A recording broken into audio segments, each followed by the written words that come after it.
Hello, I'm Kim DeStefano. I'm a transformation and meditation coach, and I want to thank you for taking this time out to come and be with me today. And the topic of conversation is about really dropping potential realities that we're not wanting to experience. And I wasn't going to talk today, but in my meditation, I recognized something that I was doing, and I recognized sort of the effect that it was having. And I want to share what I've learned because it has the potential to really help us really kind of rein in what we're doing with our thoughts and our energies and our intentions in a different way. So really what we focus on, one of the most valuable things that we have is our attention. And we're not always very disciplined about our attention or very aware about our attention, and our attention might go here and our attention will go there. And then if we have a thought, and then we follow the thought and we believe the thought, we can go in a myriad of different directions. But when you're trying to create something, like you're trying to change something or manifest something or make something happen for yourself or your environment or the things around you, it's much more effective when we can really kind of just mostly focus on what it is that we're wanting to have happen.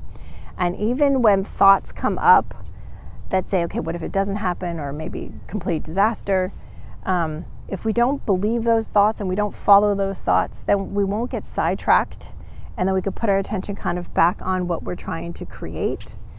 Those thoughts really, when they come and we believe them, then what happens is there's like a potential realities that are kind of happening simultaneously. And really what we put our attention on and focus on and our energy into are the ones that really are going to manifest for us.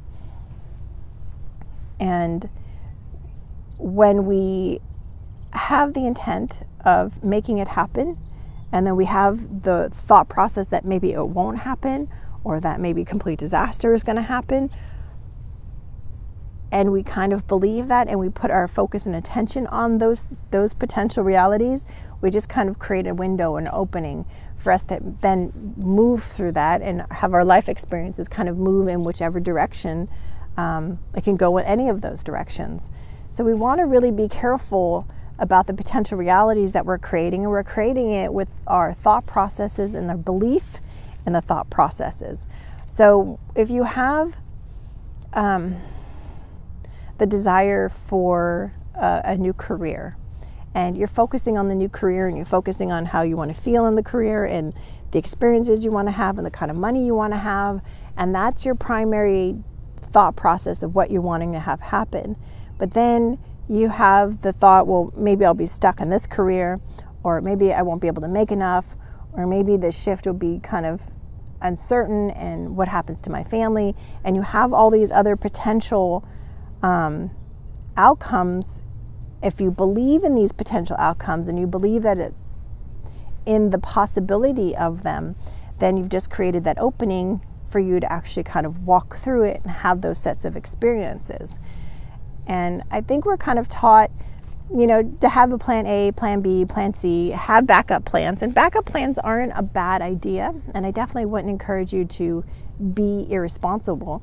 But after you create those sets of backup plans, don't put your attention on any of them. Put your attention on the one that you're wanting to manifest. And what that'll do is it really just kind of shuts down those other potential realities, so you don't have to walk through them. If they're not really, if what you're thinking about and what you're planning for or preparing for isn't really what you're wanting to manifest, stop thinking about them. You could be prepared if like something happens, but after that initial preparation, stop thinking about it and only focus on what you're intending. And then that potential reality just really kind of gets bigger, and is like, then it's sort of, when more and more of your attention goes there and less goes to the other possibilities, it gets bigger and it gets stronger, and it's more likely to happen. It creates it like where it then just becomes like the next, it seems like the next thing that's going to manifest, because the only thing that you're really focusing on. And that's what I would suggest to do, is to really kind of pay attention to what your thoughts are doing and where they're going. And really, if you could sense it on an energy level like I got today, like each missed thought process that I'm believing for my own, I have my own sets of intentions, and every time I kind of veer into, okay, well, maybe this will happen if this happens and I'll do this, and if this happens and I'll do that, I'm really creating potential realities, and any of them become potential that I can walk through and experience when they're not really what I'm wanting to have happen. So preparing for them is one thing, focusing on them is another, and really what I'm trying to do is just kind of shut them down, because it's not really what I want, and the way to shut them down is to stop feeding it with my belief or my attention in it, and only focus on what I'm manifesting. And that takes a little practice, especially if you have habits of thought or habits of emotion or habits of behavior that kind of are pulling you in the other directions, and you really want to go into this one.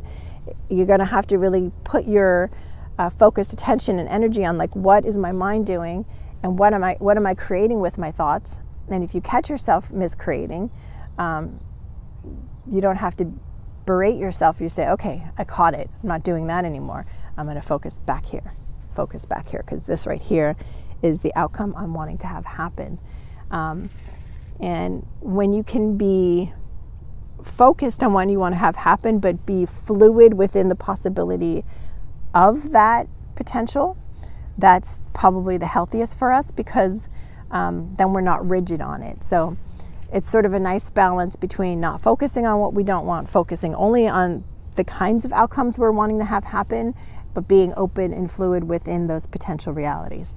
So I have intentions for the work that I'm doing, intentions for myself, and intentions for you, the people who are watching me or participating with me in my meditations, or my clients or customers, or just people who are watching. I have intentions for all of us, but I'm also very kind of fluid within those intentions. Like I'd like to be another one of those powerful, positive voices that are coming at you, helping to bring you back to yourself and bring you back to having a life that has value and meaning to you. I mean, that's my intentions. And if I'm not able, if the work that I'm doing doesn't do that directly for you, but maybe it plants a seed for you, or maybe it points you in the right direction, or maybe it helps you in the path somehow, in some way, then I'm okay with that, because that's the general direction of what I'm trying to do. So anyway, the point of the topic was to kind of share with you what I'm really understanding on a much deeper level, that we have to really be much more focused and diligent with what we're thinking. And if what we're thinking is taking us in directions that we don't want to go, we have to really stop the pattern of thought and bring it back to what we're wanting. And it could take effort, and it could take a little bit of learning. The stage I'm at right now is really, they're just habits of thinking. So I'm not really too vested in them. I don't have an identity with the thought process. I'm not really believing the thoughts too much. It's just a habit. So I'm at a point where I just have to change the habit of thinking. And the habit of thinking is planning for alternate possibilities. And that's not really helping me any.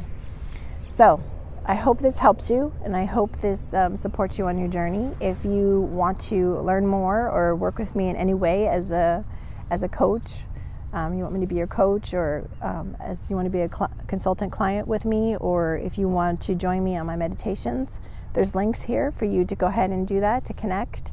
And I wish you much warmth and much love, and I hope you have a wonderful day. Thank you for your time.